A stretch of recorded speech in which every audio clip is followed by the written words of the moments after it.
MK. फाउंडेशनचे संस्थापक अध्यक्ष महादेव कोगनुरे यांनी काँग्रेस प्रदेशाध्यक्ष नाना पटोले व काँग्रेस नेते सुशीलकुमार शिंदे यांच्या उपस्थितीत काँग्रेसचा झेंडा हाती घेतला. काँग्रेस भवन येथे हा प्रवेश कार्यक्रम मोठ्या उत्साहात संपन्न झाला. सायंकाळी 5च्या सुमारास कोगनुरे यांचे आपल्या शेकडो समर्थकांसह वाजत गाजत काँग्रेस भवनात आगमन झाले. यावेळी एम.के. फाउंडेशनचे सर्व पदाधिकारी, महादेव कोगनुरे यांचे समर्थक मोठ्या संख्येने उपस्थित होते. त्यानंतर प्रवेश कार्यक्रम झाला. जिल्ह्याचे कार्याध्यक्ष नंदकुमार पवार यांनी काँग्रेसचा शेला महादेव कोगनुरे यांच्या गळ्यात घालून त्यांचे स्वागत केले. नाना पटोले यांनी बुके देऊन स्वागत केले. प्रवेशानंतर महादेव कोगनुरे यांनी आपल्या भाषणात ज्येष्ठ नेते सुशीलकुमार शिंदे यांच्या शब्दाला मान देऊन काँग्रेस पक्षात प्रवेश केला असून कोणतीही अपेक्षा ठेवून आलो नाही. पहिल्यांदा आमदार प्रणिती शिंदे यांना लोकसभा निवडणुकीत विजयी करण्यासाठी सर्व एकदिलाने काम करू असे आवाहन केले.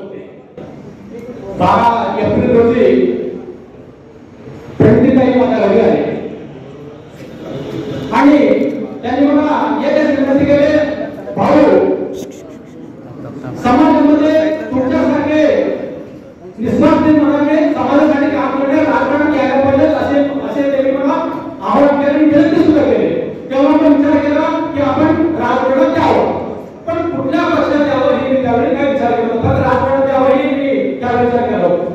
परत 2-3 दिवसांनी समोर उमेदवार पण येऊन गेले. त्यांनी पण विचार केले की मी पण राजकारण द्यावं म्हणून. असं घडत असताना काल संध्याकाळी देशाचे गृहमंत्री सुशीलकुमार शिंदे साहेब माझ्या घरी आले आणि त्यांच्यासोबत आमचे पाहुणे माधव शर्मा सुद्धा आले आणि शिंदे साहेबांनी मला म्हणाले, तुला काही पण सांगितलं मी पण आव्हान करतो, तू चांगला आहे, समाजासाठी तू काहीतरी करत आहात, पण माझा एक मुलगा म्हणजे आव्हान करतो आणि आदेश देतो म्हणजे तू राजकारणात ये, तुझं नक्की वाईट नाही.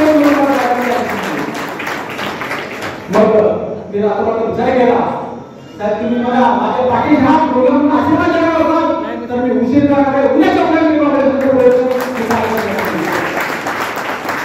साहेब मी एवढंच म्हणून सांगतो, माझ्या पाठीची मानवता खूप आहे.